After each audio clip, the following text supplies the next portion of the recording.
बिस्मिल्लाहिर्रहमानिर्रहीम। अस्सलाम वालेकुम नाज़रीन, मैं हूं सैयद अनवारुल हसन और आप देख रहे हैं programme Dastak PTV news Islamabad studio से।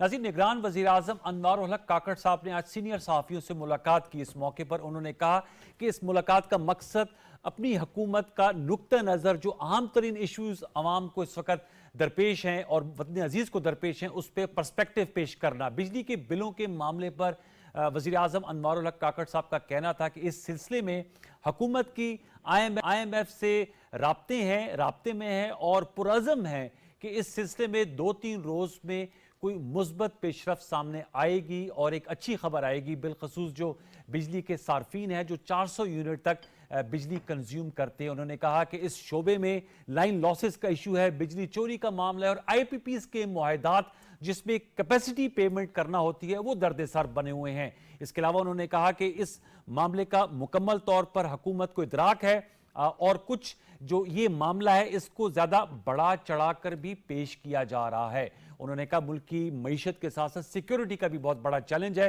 इंतखाबात के हवाले से उनका कहना था कि इलेक्शन कमीशन जब शेड्यूल अनाउंस करेगा तो इलेक्शन का इनेकाद उस मौके पर हो जाएगा और जो निगरान हुकूमत की जिम्मेदारी है फैसिलिटेशन फराम करना, साफ और शफाफ इंतखाबात में वो पूरी तौर पर की जाएगी। उन्होंने SIFC का बिलखसूस तस्करा किया कि मुल्क की मईशत में जो स्पेशल इनिशिएटिव फैसिलिटेशन सेंटर है, काउंसिल है, स्पेशल इनिशिएटिव फाइनेंशियल काउंसिल, उसमें बड़ा कलीदी किरदार है क्योंकि उसमें ऐसे शोबा जाते हैं जिसमें अगर हम इन्वेस्टमेंट फौरन खींच लाते हैं तो उससे जो पाकिस्तान के मौशी मामलात हैं उसमें उसका हल निकल सकता है।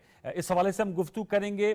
दूसरी तरफ अगर हम बात करें तो आज भी रुपए की कदर उसमें कमी हमने देखी और डॉलर की बढ़ोतरी, इसके साथ साथ स्टॉक एक्सचेंज में 1242 पॉइंट्स जो है वो गिरावट देखने को मिली है। इस हवाले से भी जरूर गुफ्तगू करेंगे कि क्या वजह है कि मार्केट में वो कॉन्फिडेंस नहीं गेन पा रही, उसमें क्या रुकावटें हैं और उसका हल क्या है। फिर चीफ इलेक्शन कमिश्नर साहब ने भी आज उनसे मंसूब बयान आया है कि इलेक्शन कमीशन ऑफ पाकिस्तान ने सियासी मुशावरत ऑलमोस्ट मुकम्मल कर ली है और कुछ दिनों में इलेक्शन शेड्यूल की अनाउंसमेंट आ जाएगी जो कि एक बड़ी खबर होगी। इस हवाले से हम गुफ्तगू करेंगे। जो मौजूद मेहमान शख्सियत में से शरीक गुफ्तगू आपसे करा देते हैं। हम इस्लामाबाद स्टूडियोज में ज्वाइन किया, सेनेट ऑफ पाकिस्तान के रुकन रह चुके हैं, कॉमर्स के विफाकी वजीर रह चुके हैं, मुस्लिम लीग नवाज के रहनुमा है। बहुत शुक्रिया अब्बास खान अफरीदी साहब, आपने प्रोग्राम दस्तक के लिए वक्त निकाला। हमें ज्वाइन कर रहे हैं स्काइप पर डॉक्टर खाकान नजीब साहब, माहिर मईशत है, फाइनेंस मिनिस्ट्री में एज एडवाइजर के रोल पे आपने काम किया है और आजकल और एक अरसे से जो पाकिस्तान के मौशी मामलात हैं उस पर बड़ी खुलकर और बेबाक और बड़ी ज़बरदस्त गुफ्तगू करते। सर आपका बहुत शुक्रिया। हमें आमिर इलियास राना साहब ने ज्वाइन किया है, सीनियर सहाफ़ी हैं। आज जो प्राइम मिनिस्टर अनवारुल हक काकड़ साहब की मुलाकात हुई आप उसमें मौजूद थे, उनको वेलकम करेंगे। और एहतशाम उल हक साहब जो हमारे सबके सीनियर है और इकोनॉमी पे एक अथॉरिटी है वो भी मुलाकातें मौजूद थे। आप तमाम मौसम मेहमानों को फॉर्मल वेलकम। मैं चाहूंगा जो मुलाकात में मौजूद थे जरा उनसे गुफ्तगू का आगाज करूं आप लोगों की इजाजत से। आमिर इलियास राना साहब अस्सलाम वालेकुम। वालेकुम अस्सलाम। आमिर इलियास राना साहब बताइएगा, प्राइम मिनिस्टर अनवारुल हक काकड़ साहब से मुलाकात हुई, आप मौजूद थे, PTV ने उनकी गुफ्तगू सुनाई है जिसमें उन्होंने पर्सपेक्टिव पेश किया है केयरटेकर गवर्नमेंट का, इकोनॉमी पे, सिक्योरिटी पे, इसके अलावा इलेक्शंस पे, पॉलिटिक्स पे। सर आपके क्या इंप्रेशंस थे? और बिजली के बिलों के मामले पे उन्होंने कहा कि IMF से राब्ते में है और पुरअज़म है कि इस हवाले से कोई पेशरफ्त मुमकिन हो सकेगी। आपका क्या सेंस रहा इस मुलाकात से आमिर इलियास राना साहब? देखें, उन्होंने मुलाकात में लगी लिपटी रखे बगैर पूरी सूरत बयान की, यानी उन्होंने कहा बिल तो देना पड़ेगा। फिर जाके उन्होंने कहा कि IMF के साथ हमने बात की है, मैं आपके साथ कोई ऐसी बात नहीं करना चाहता कि कल को अगर उसमें से कुछ ना हो और मुझे फिर उसके पीछे हटना पड़े, तो मैं 24 से 48 घंटे इंतजार करूंगा कि हमारी प्रपोजल के ऊपर उनकी तरफ से कोई जवाब आ जाए, क्योंकि हम बड़े टाइट रोप पे और जो फिस्कल स्पेस अवेलेबल है, फ्री मार्केट का एक मुआहदा किया गया है, हम किसी चीज में खुद से कुछ नहीं कर सकते। ठीक, बिल्कुल एहसास भी है कि बिल ज्यादा अगर आए हैं, खासतौर पे 2 महीनों के अंदर जो पिछले एडजस्टमेंट की गई है उसका बहुत ज्यादा असर पड़ा है। श्याम साहब भी वहीं मौजूद थे, बात भी हुई है, उन्होंने बड़ी खुली बातें की कि हम इलेक्शन में जाने से पहले 3 महीने हैं, 4 से 5 महीने हैं, उसके बाद आम लोगों में पहले की तरह मैंने बैठना है। और मैं बिल्कुल क्लियर कर रहा हूं, मैंने अपने वुज़रा से भी कहा है कि थोड़ा बोलें और सच बोलें। वैसे तो इस मुल्क में सच बोलने की कोई कदर होती नहीं है और होगी भी कैसे, क्योंकि सारा कुछ ही झूठ पे चल रहा होता है, वादों पे चल रहा होता है।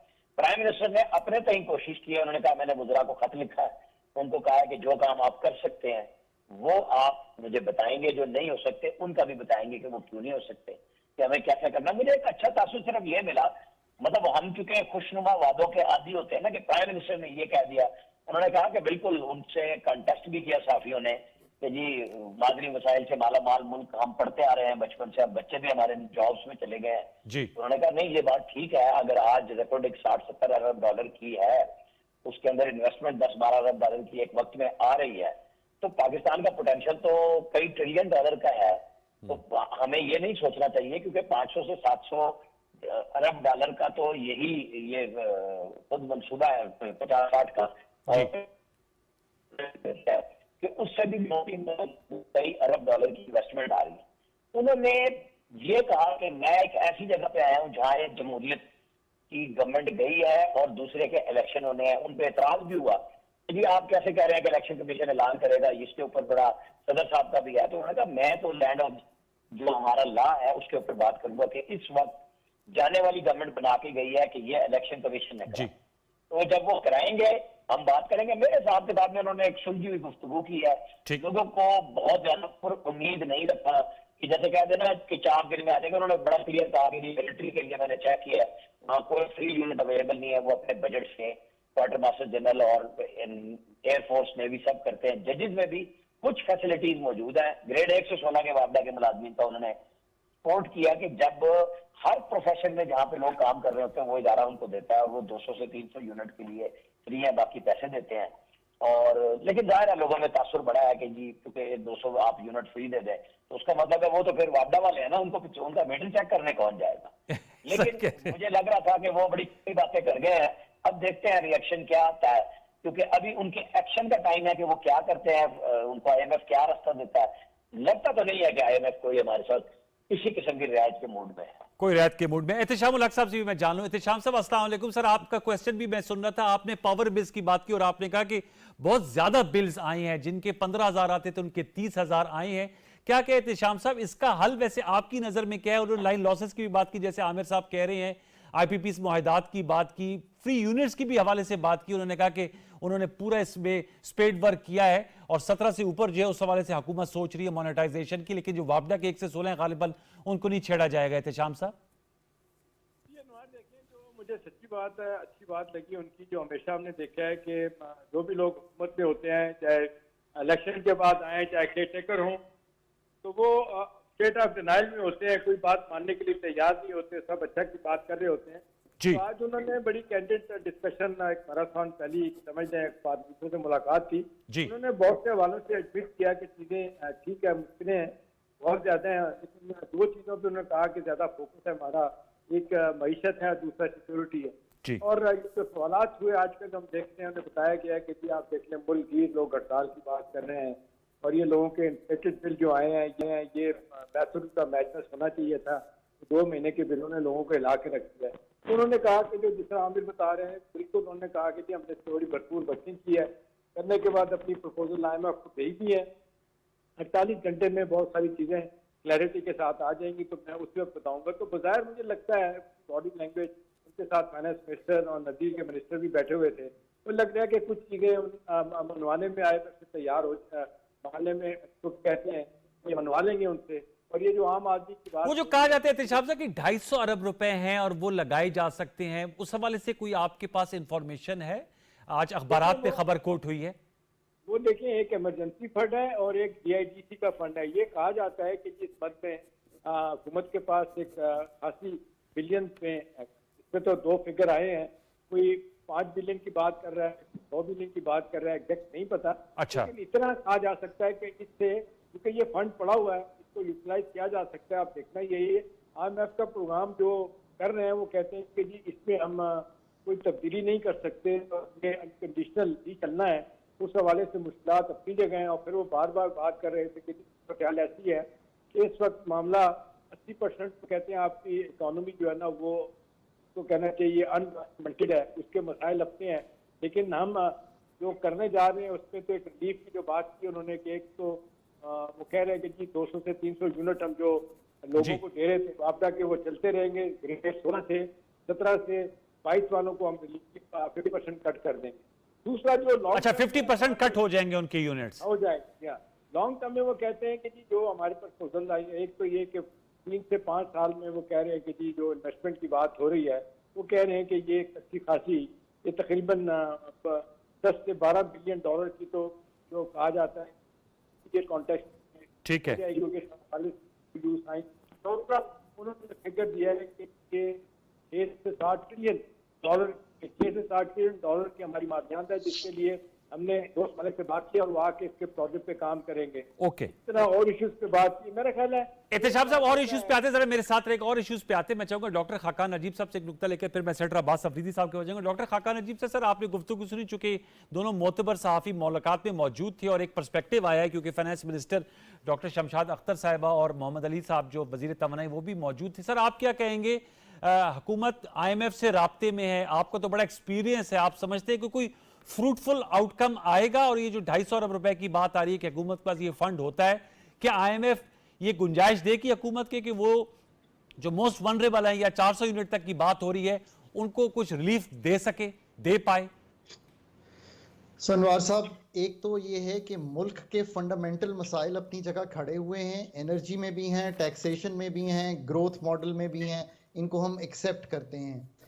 अब जो पाकिस्तान के इमीडिएट हालात हैं वो यूं हैं कि पाकिस्तान एक IMF के प्रोग्राम में है, वो फुली फाइनेंस्ड है एक्सटर्नली, $28.5 अरब पाकिस्तान में फ्लो करने हैं, जिनसे, और उसमें ऑब्वियसली रोल ओवर्स और सब कुछ भी है, जिससे पाकिस्तान की जो ज़रूरत है उसको संभालना है। ये एक बात है। सही है। दूसरी बात ये है कि पाकिस्तान इस अम्ब्रेला में रहते हुए ही जो भी तब्दीलियां नए डेटे के आने की वजह से करने की ज़रूरत समझता है वो IMF से डिस्कशन करता है। पाकिस्तान में इस वक्त एक नया डेटा आया, मसलन एक मिसाल देता हूँ कि जुलाई अगस्त में 2 महीने में ये इकट्ठे जो ₹7 का इम्पैक्ट है वो लोगों को चला गया। हमने 200 यूनिट्स जो हैं वो ये कहा 6 महीने अगर वो एक बंदा उससे इनहराफ कर जाएगा तो उसको अनप्रोटेक्टेड कैटेगरी में ले जाएंगे। मैं मिसालें दे रहा हूँ कि ये डेटा देख के हमें पता चल रहा है कि इस डेटे में बहुत सी डिस्टर्बेंसेस आ गई हैं बिलों में। अनप्रोटेक्टेड कैटेगरी से पहले जो हमारी 200 तक की प्रोटेक्टेड कैटेगरी थी, go back to the IMF, have a discussion. और मैं आज भी कहता हूँ, मैंने 13-16 का पाकिस्तान का प्रोग्राम उस टीम के साथ एंकर किया है। मैं बहुत ही ऑनेस्टली पर तैयारी के साथ नए रिसोर्सेज पुट टुगेदर करके, जिसका एहतशाम जिक्र कर रहे हैं वो जो 250 है, इसका भी मैंने ही जिक्र किया है बहुत। अच्छा, ये जो प्रेस में ये कि एक हमारे पास इमरजेंसी प्रोविजंस होती हैं, हम टेक्निकल सप्लीमेंट्री ग्रांट्स कर सकते हैं, हम PSDP में देख सकते हैं। ये इस वक्त डिसिपेट करना है जो इशू खड़ा हो गया है। बिल्स को स्टैगर जब करेंगे अनवार, तब भी हमारा एक बेंचमार्क हिल जाएगा IMF से। 30 सितंबर का एक बेंचमार्क है जो इंडिकेटिव टारगेट है, बल्कि IMF के साथ सर्कुलर डेट का, वो भी हिल जाएगा। कोई बात नहीं, आप उनको बताइए कि ये एक सूरत हाल खड़ी हो गई है। और ये भी याद रखिए कि ये एक SBA है, ये EFF नहीं है, ये 9 महीने का एक ब्रीदर है जो IMF के साथ है। इसको खुलकर उनके सामने आइए। नया क्वार्टरली टारगेट का डेटा आया है, वो भी उनको बताइए कि अगले महीने ये 5-6 रुपए की बढ़ोतरी आ रही है, इसको कैसे संभालना है। ये सब चीज़ों का जो एक प्लान है, मैं मिसाल दे देता हूँ बड़ी क्लियरली। एक ज़माने में 80 अरब उन्होंने मुझे कहा, 2014 की शायद बात है, कि आप नए टैक्सेस लगाइए। मैंने कहा 40 अरब हम GIDC से ले लेंगे, 40 के नए टैक्सेस लगा लेंगे। आज भी GIDC की एक बहुत बड़ी रकम लेने वाली है। आप अपने अल्टरनेटिव्स रखिए, फिर मिड टर्म का बड़ा क्लियर प्लान रखिए। और मैं ये नहीं कह रहा मिड टर्म से मेरा मतलब 3 to 6 मंथ्स है। आप जो गैस दे रहे हैं ना इस वक्त कैप्टिव में, उसको उठाइए फौरी तौर पे। उससे इंडस्ट्रियल डिमांड बिजली की बढ़ेगी और आप उसी गैस से सस्ती बिजली बना सकते हैं। ये बड़ा क्लियर प्रपोजल है। अपने डिस्कोस के 520 अरब के नुकसान है FY22 के TND के, आज पोस्ट कीजिए नए लोग वहां पे, और IMF को बताइए कि हमने अपनी रिस्पॉन्सिबिलिटी संभाल ली है, हमने इसको माना है अपनी रिस्पॉन्सिबिलिटी को। मैं ये कह रहा हूं कि आप जब मिड टर्म का भी प्लान उनके सामने रखेंगे ना, तो वो कन्विंस होंगे कि यार चलें, ये हुकूमत नॉन पॉलिटिकल है, टेक्नोक्रेट्स पे है, ये करेगी। दूसरी बात सर, इसमें ये नुकता, यहाँ please stay on this point. मैं सेनेटर अब्बास साहब को भी लाऊं, लेकिन आपने अहम नुकता उठाया कि उनके साथ डिस्कस करें, अपनी बुक्स उनके सामने रखें और उनके साथ प्लानिंग को शेयर कीजिए। अब्बास अफरीदी साहब, सर आप क्या कहेंगे एज ए पॉलिटिशियन? जाहिर बात है लोग जो हैं वो मुस्तरब हैं, परेशान हैं, बिजली के बिल बहुत ज़्यादा आए हैं। निगरान प्राइम मिनिस्टर साहब भी कह रहे हैं कि उसमें बहुत ज़्यादा स्पेड वर्क किया जा रहा है, राब्ताकारी भी हो रही है। किस तरह निकला जा सकता है इस गिरदाब से? ये जो IPPs मुआहिदात हैं, कैपेसिटी पेमेंट है, वो बिल जब देखते हैं तो उसमें 20% गालिबन बिल होते हैं, 30% टैक्सेस होते हैं। आपने अच्छा सवाल किया। मेरे भाई भी बात कर रहे थे, मुख्तलिफ चैनल पे ये बोलते हैं जी। मेरा एक सवाल है कि जिस टीवी चैनल पे देखो पॉलिटिशियन बैठे हैं या तज्जिया निगार पे आए थे कि इस मुल्क में इधर इतनी चोरी होती है, इस चीज़ में इतनी चोरी होती है, इस चीज़ में इतनी, तो उन पॉलिटिशियन को किसने रोका था कि जब वो इक़्तिदार में थे उस चोरियों को नहीं रोक रहे थे? Good question. ठीक है, क्यों नहीं रोक रहे थे? कल या परसों ख्वाजा आसिफ साहब को देख रहा था, कोई राउंड अबाउट उन्होंने जो फिगर बताए तो वो बनते थे 400-500 अरब रुपए के, 520 अरब रुपए। 520 अरब। आपको किसने रोका था जब आप 4-5 दफा फेडरल मिनिस्टर बने? क्योंकि मैं मिनिस्टर बना हूं ना, मैं ये सवाल इसलिए कर रहा नहीं, बड़ा वैलिड क्वेश्चन। मैं जवाब क्यों नहीं किया? बहुत से ऐसे फाइनेंस में लोग बैठे हैं, आप कहते हैं IMF के साथ हमने ये डील की, फलाने से ये की, हमने ये चाहिए, IMF हमसे डिमांड कर रहा है। IMF आपसे बहुत कुछ का डिमांड करेगा। आप मुझे बताएं उस IMF और इस कर्जों से पाकिस्तान कौम को छुड़ाने के लिए आपने अपने मुल्क में क्या किया? आप जो पैसा लेते हैं वो आप लगाते हैं, आया वो आप सही लगाते हैं? आया आपको पता है कि अभी मैं लगा रहा हूं, अगले साल में इसके बजाय बाकी पैसा इधर लगाऊंगा? मुझे ये बताएं, मेरे भाई हैं सारे बैठे हैं, सहाफ़ी भी हैं, आप एक ही जगह पे सालों साल 50 साल एक मैं आपको बता सकता हूं कि एक ही जगह पे हर साल आप पैसा लगा रहे होते। दुनिया में कभी ऐसा देखा है?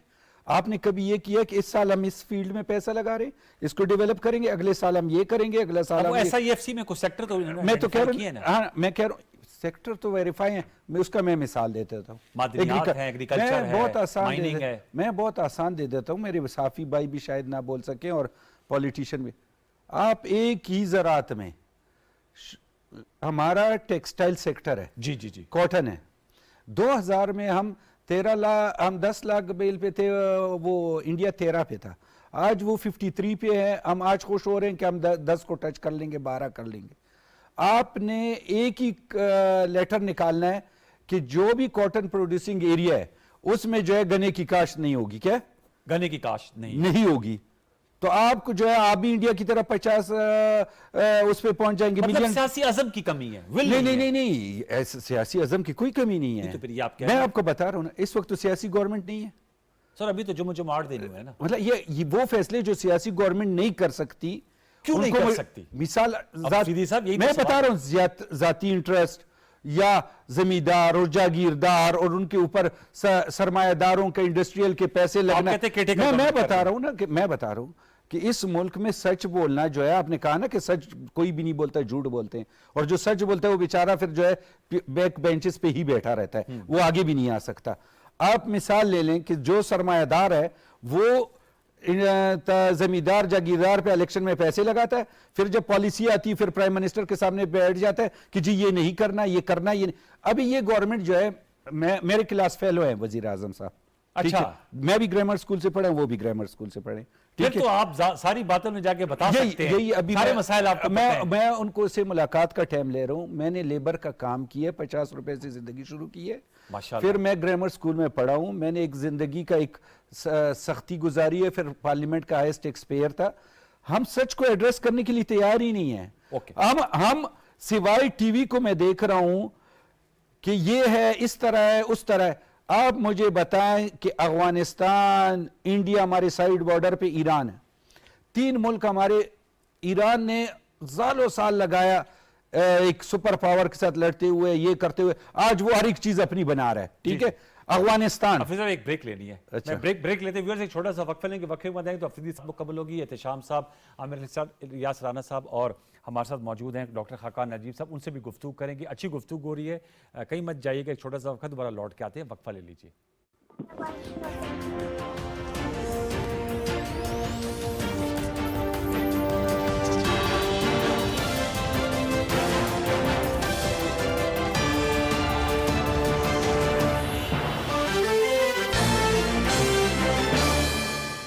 वेलकम बैक व्यूअर्स, हम गुफ्तगू कर रहे हैं, आप बात कर रहे हैं या एहतशाम साहब के इसका कमेंट ले लें जो आपने बात की है। एक बात करना चाहता हूं, प्लीज मुकम्मल कीजिएगा।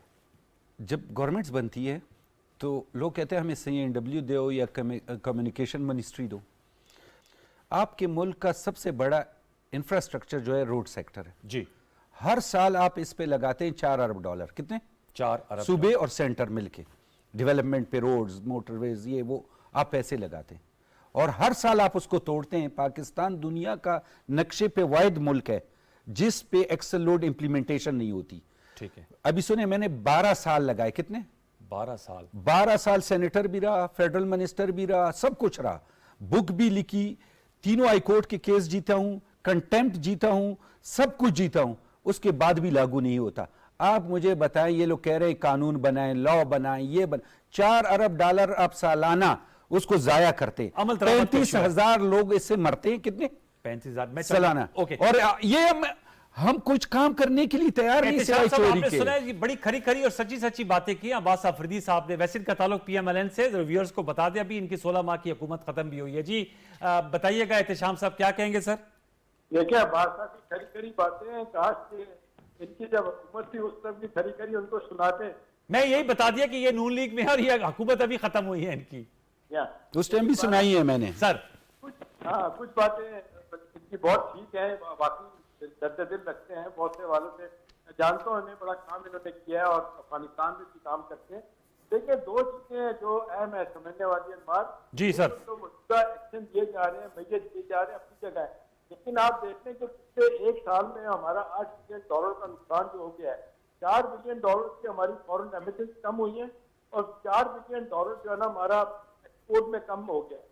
ये $8 बिलियन हम $3 बिलियन रो रहे हैं, हमने किया है। उसके लिए इतना सख्त प्रोग्राम IMF का, एक किस्त मिली है, एक फिर मिलेगी आप नवंबर में और फिर तीसरी किस्त मिलेगी फरवरी में और फिर 9 महीने हो जाएंगे।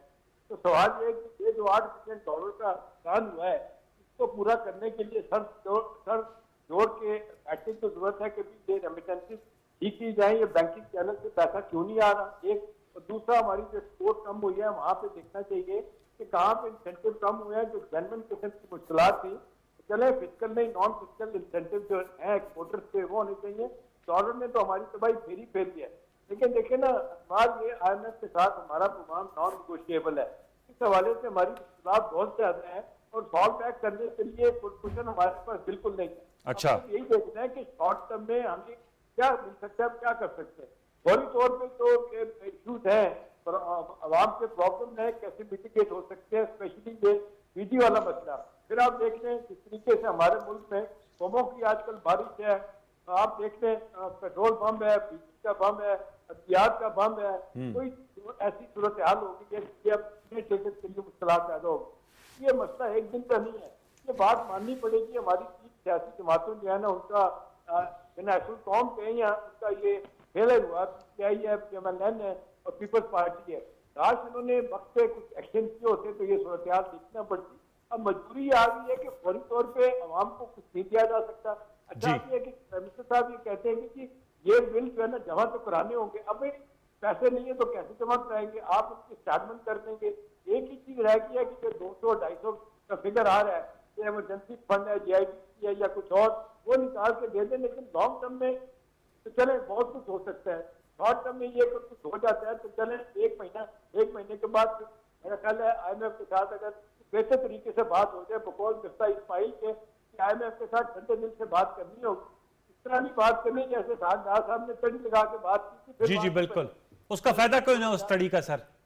या तो अब देखना यही है कि ये जो एक भारी कंधों पे बोझ बहुत ज्यादा आ चुका है इनके केयर टेकर्स के, और नारा एस्टैब्लिशमेंट भी बड़ी सपोर्ट इनको कर रही है।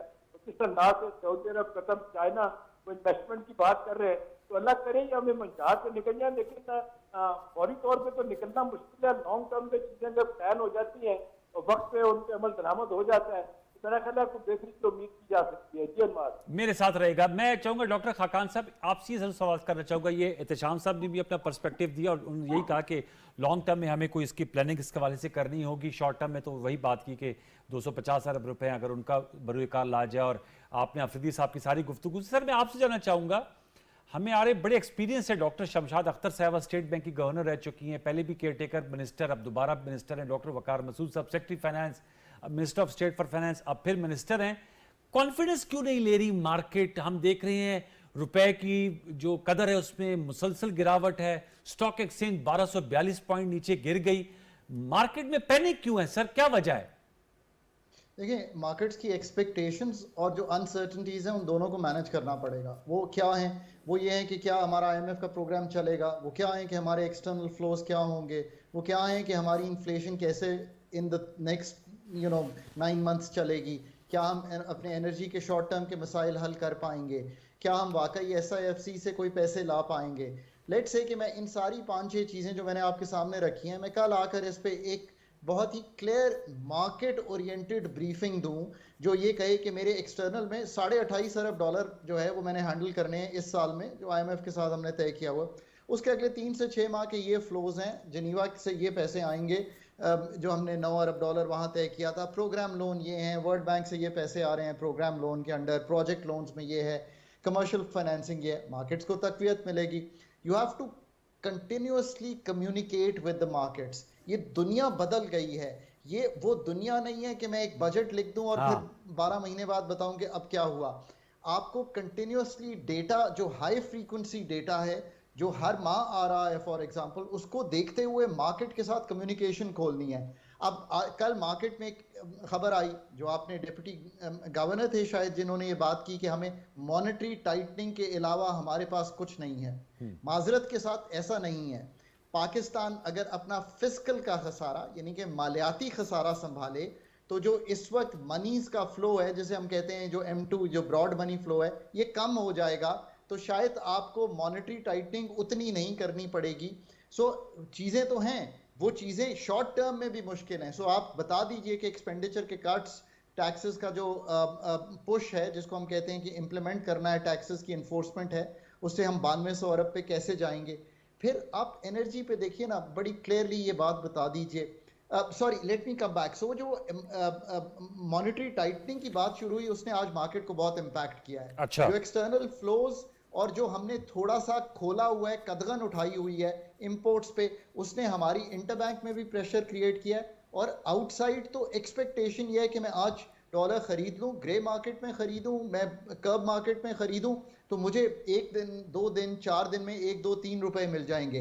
अगर 9 ट्रिलियन घूम रहा है हमारा, जो कैश में घूम रहा है, तो वो उधर जा रहा है। उस एक्सपेक्टेशन को मैनेज अथॉरिटीज ने करना है, की जो तोड़ना है, और स्टोर ऑफ वैल्यू जो डॉलर बना हुआ है वो भी अथॉरिटीज ने करना है। फिर एक बेंचमार्क IMF से तय हो गया अनवर, ये बड़ी जरूरी बात है, वो ये है कि हम कर्ब मार्केट यानी कि ओपन मार्केट और जो इंटर बैंक है उसका फर्क 1.25% से ऊपर नहीं जाने देंगे। मेरी बड़ी ही अदब से ये गुजारिश है कि इस पे फंड का ये कंटिन्यूस स्ट्रक्चरल बेंचमार्क है, आपको बात करनी पड़ेगी।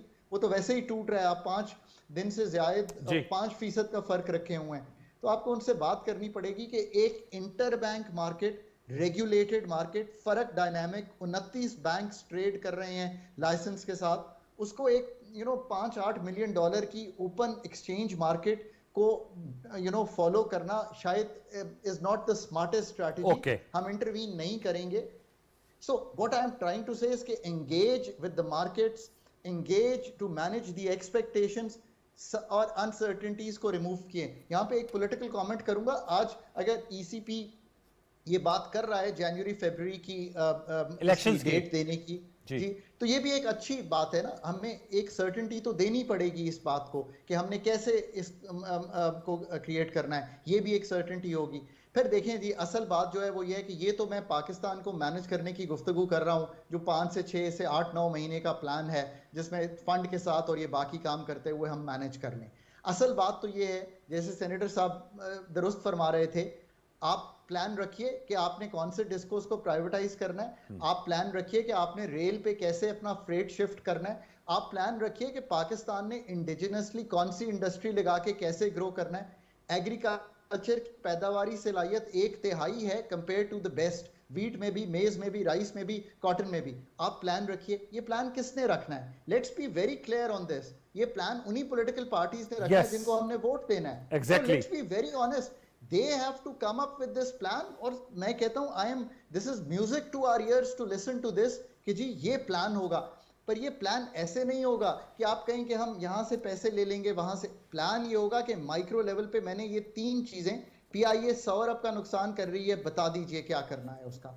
आपको बहुत स्टडी करनी पड़ेगी, लोग हायर करने पड़ेंगे। मैं अगर कहता हूं सरकार में कॉम्पिटेंट टीम लाइए, और मेरा कॉम्पिटेंट टीम से ये मतलब नहीं है कि आप टॉप पे कॉम्पिटेंट लोग बिठाइए, ये तय कीजिए ना कि आपने जो कलीती इकोनॉमिक मिनिस्ट्रीज हैं उसमें कैसे लोग लाने हैं जो आईएमएफ की जबान भी बोलते हैं और आईएमएफ से डील करना भी जानते हो। वरना पाकिस्तान ने 22 प्रोग्राम किए हैं, 21 वो भी इनकम्प्लीट थे। सो ये सारे फैसले पाकिस्तान ने करने हैं, ग्रोथ पाकिस्तान ने अपनी जो ठीक करनी है, आईएमएफ तो चलाते बहुत जाएंगे। खूब सर, आपने बड़े अहम नुकात उठाए। मेरे साथ जरा रहेगा अफरीदी साहब।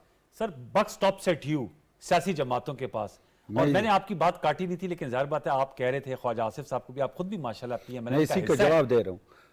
जो मैंने कंटेम्प्ट का केस जीता है वो अपने गवर्नमेंट के खिलाफ जीता है।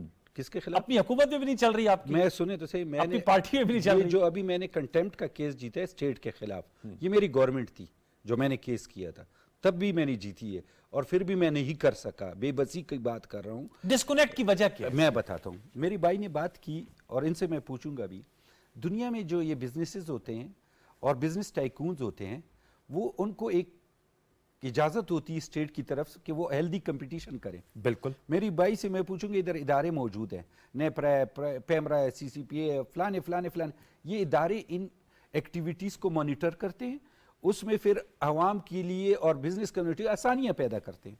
आप मुझे बताएं, पाकिस्तान, फिर वही बात करता हूँ, सारे कार्टेल्स बने हुए हैं, कोई हेल्दी कंपटीशन नहीं करता। हर आदमी ने अपने कार्टेल्स बनाए हुए हैं, हर इंडस्ट्री का कार्टेल्स है, अपने मर्जी से डिस्पैचेस करते हैं, अपनी मर्जी से कैपेसिटी को तयन करते हैं। गवर्नमेंट जो है नाम की चीज नहीं है कि इनको से पूछे। इसका हल क्या? ये हल बताएं मुझे, तशखीस ना बताएं, हल बताएं। कार्टेल्स इनका कार्टेल कैसे तोड़ा अभी जाए? आ जाते हैं हल पे। हाँ, हल बताएं।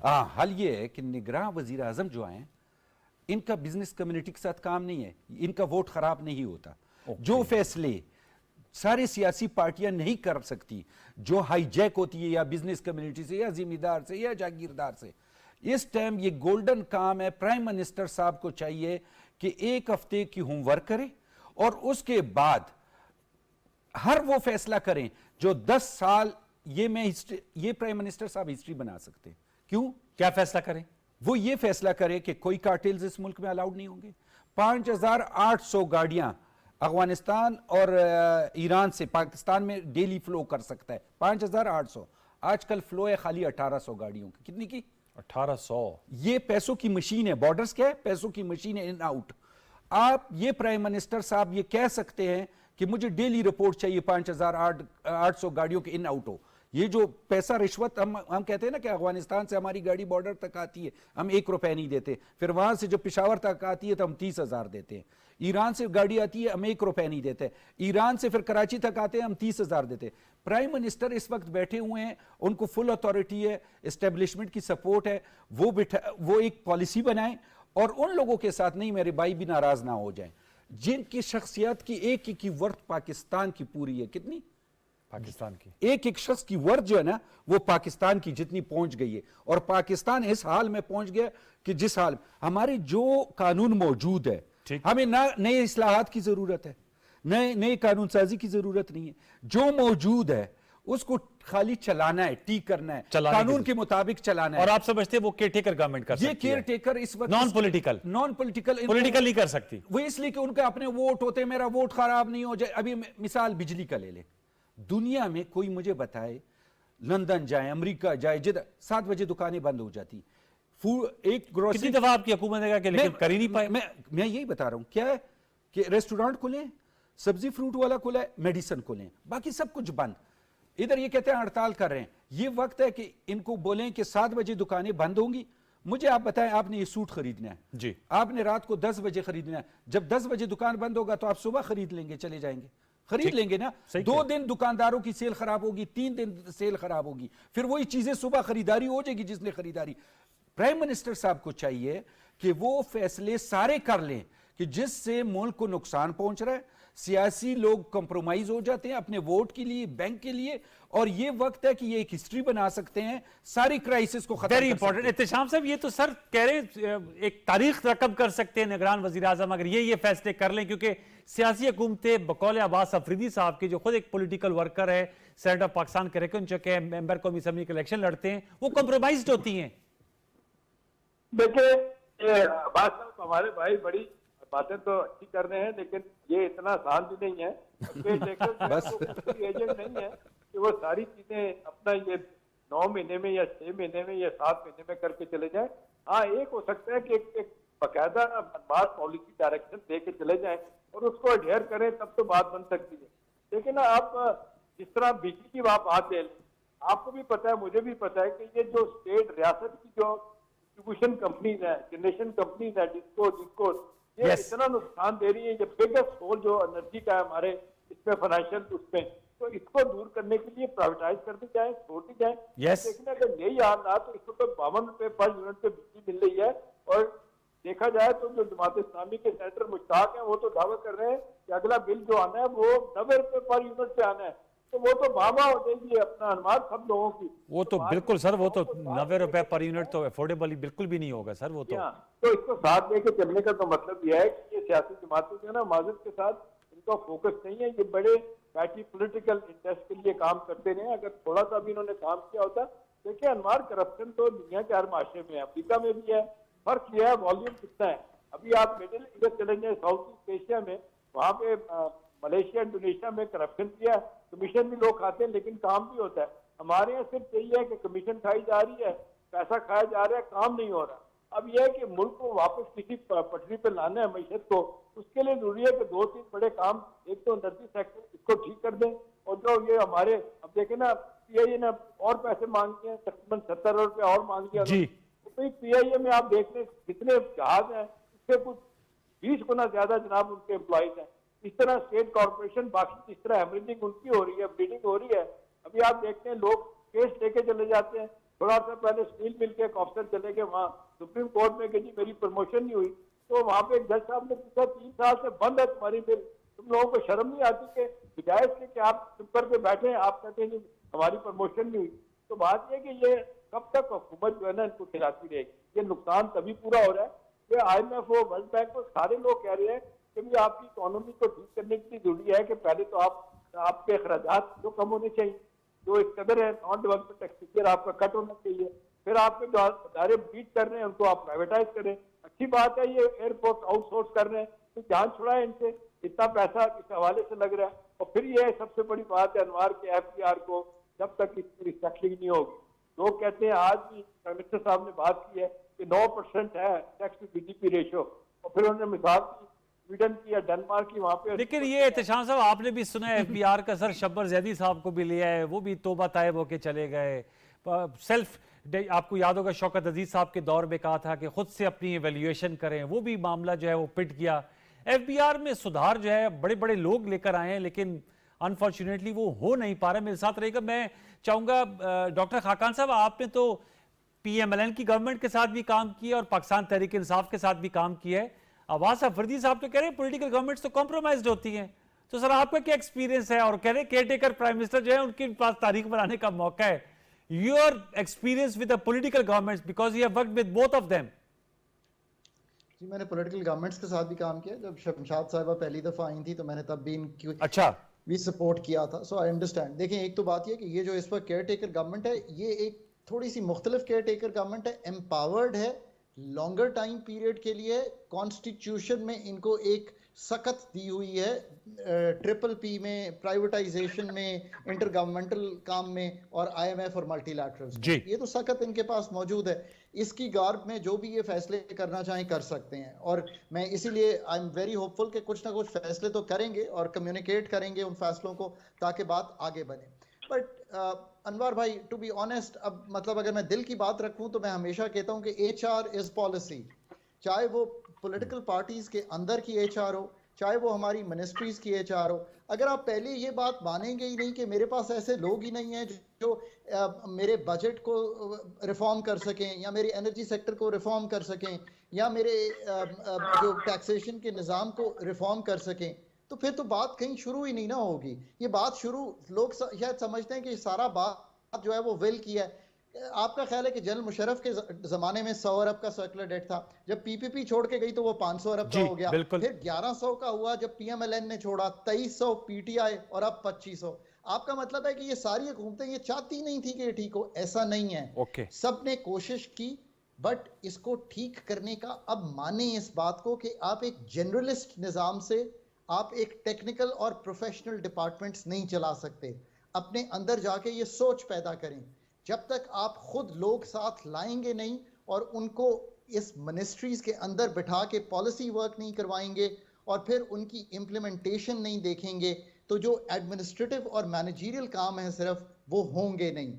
और अच्छा पॉलिसी मेकर वो होता है जो ड्रिबल कर सके पास्ट दीज डिफिकल्टीज। जब हम आईएमएफ का प्रोग्राम करते थे तो बहुत मुझे ड्रिबलिंग करनी पड़ती थी, बिकॉज हर बंदा खड़ा होकर कहता था ये नहीं करना, ये नहीं करना, इसको रोकना है। But we had to dribble our way through to complete the only programme that Pakistan did. अब ये सारे काम आपको competent set of people put together करने पड़ेंगे, वरना 3 साल बाद you can interview me again, we will be at the same place as we are today. अल्लाह ना करे सर। लेकिन बस अफरीदी साहब, sir towards the end elections का भी शेड्यूल अगर आ जाता है, आप इलेक्शन लड़ने जा रहे हैं? जी हाँ, मैं इलेक्शन लड़ रहा हूँ। और किस समाज से लड़ रहे हैं? नून लीग से सूबाई कौमी दोनों इलेक्शन लड़ रहा हूँ। और क्या बयानिया लेकर जाएंगे लोगों के पास? हम बयानिया तो जो है यही लेके जाएंगे। लोगों से वोट क्या किस वाले से मांगेंगे? क्यों वोट दें आपको लोग? हाँ, अच्छी बात की आपने कि जो मुल्क डिफॉल्ट की तरफ जा रहा था, जैसे मेरे भाई ने कहा कि प्राइम मिनिस्टर साहब ने कहा कि हम आईएमएफ के पास जा रहे हैं कि बिजली की रिलीफ अगर वो देते हैं या नहीं देते, मैं वादा नहीं करता। और इमरान खान साहब ने खुद ही पेट्रोल की कीमत की और एक क्राइसिस मुल्क में क्रिएट कर दिए और एक चीज़ को इस मुल्क को इस हाल पे पहुंचा दिया कि आज हर आदमी परेशान है और बुरे हाल में है। और उस गवर्नमेंट ने उसको बचाया कि ना पाकिस्तान डिफ़ॉल्ट हो, ना तबाही की तरफ जाए और इस मुल्क को कंट्रोल करे। मेरी बातों का मकसद ये है कि जो भी गवर्नमेंट आएगी, अगर वो उसी पुराने निज़ाम से 70 साल की तरफ चलेगी और वो कहेगी कि ये ठीक हो जाएगा, तो ये ठीक नहीं हो वो कहते हैं कॉम्पिटेंट लोग लेकर आए। ये सही कह रहे हैं, कॉम्पिटेंट लोग लाएं, फैसले करें और सख्त फैसले करें। जैसे मैं कह रहा हूं कि निगरान सेटअप के साथ इस वक्त एक मैंडेट है और ये थोड़ी ज्यादा टाइम के लिए एक जमहूरी गवर्नमेंट की तरफ फैसले भी कर सकती है, इनको आईनी मैंडेट भी मिल चुका है। तो अगर ये करें तो इनकी अपने ऊपर कोई बात नहीं आती, मुल्क को इनको अप्रिशिएट किया जाएगा कि जो माफियाज के खिलाफ अगर ये फैसला करती हैं, बॉर्डर्स में अब मैनेजमेंट में करती हैं, कॉटन पे फैसला करती हैं। अभी ये कह रहे हैं कि एक्सपोर्ट क्यों नहीं बढ़ रहे हैं, उनको सब्सिडीज दें। हमारी सारी कैपेसिटी जो टेक्सटाइल सेक्टर की है ना, वो 25 अरब डॉलर की है। कितनी है? 25 अरब। और हम कह रहे हैं कि हम जो है उसको 55 अरब डॉलर पे। गौहर एजाज साहब जो आपके केयरटेकर मिनिस्टर फॉर इंडस्ट्री, वो कहते हैं 80 अरब डॉलर तक मैं जा सकता हूं। मैं ठीक है, लेकिन मैं आपको यही कह रहा हूं वो कैसे जाएंगे।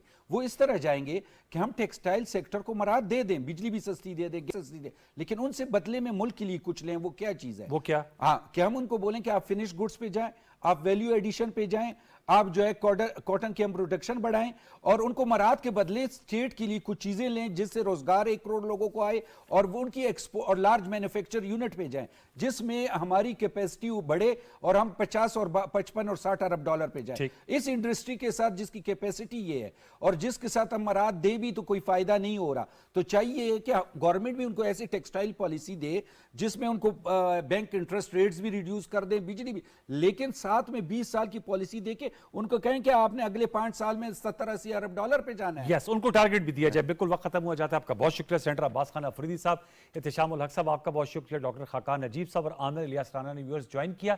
इस पूरे हफ्ते व्यूअर्स हमने बिजली के बिलों पे, मुल्क की इक्तिसादियात पे और आने वाले इंतखाबात के हवाले से गुफ्तगू की। बीच पे चेयरमैन पीटीआई के जो साइफर केस है और इसके अलावा जो उनकी तोशाखाना में सजा मौतली है उस पर भी बात की थी। लेकिन हमारा क्रक्स ये रहा है कि अगर हमने मईशत को ठीक करना है तो हमने इसके सिरे को पकड़ना होगा और उसके लिए पॉलिटिकल विल की ज़रूरत है, कॉम्पिटेंट लोग होने चाहिए और नॉन पोलिटिसाइज्ड पॉलिसी होनी चाहिए और कार्टलाइजेशन, जैसे अब्बास अफरीदी साहब ने कहा, इनकी चुंगल से निकलकर ऐसी पॉलिसी बनानी चाहिए कि आम आदमी, कॉमन मैन, जो कैमरा मैन है, वो इस वक्त जो खड़ा है, जो मैन ऑन स्ट्रीट है और मेरे समेत, वो लोग मुस्तफीद हो सके और हम एक फंक्शनल डिलीवरेबल डेमोक्रेसी की तरफ आगे बढ़े। ये आज का टेक अवे है इस पूरे हफ्ते का।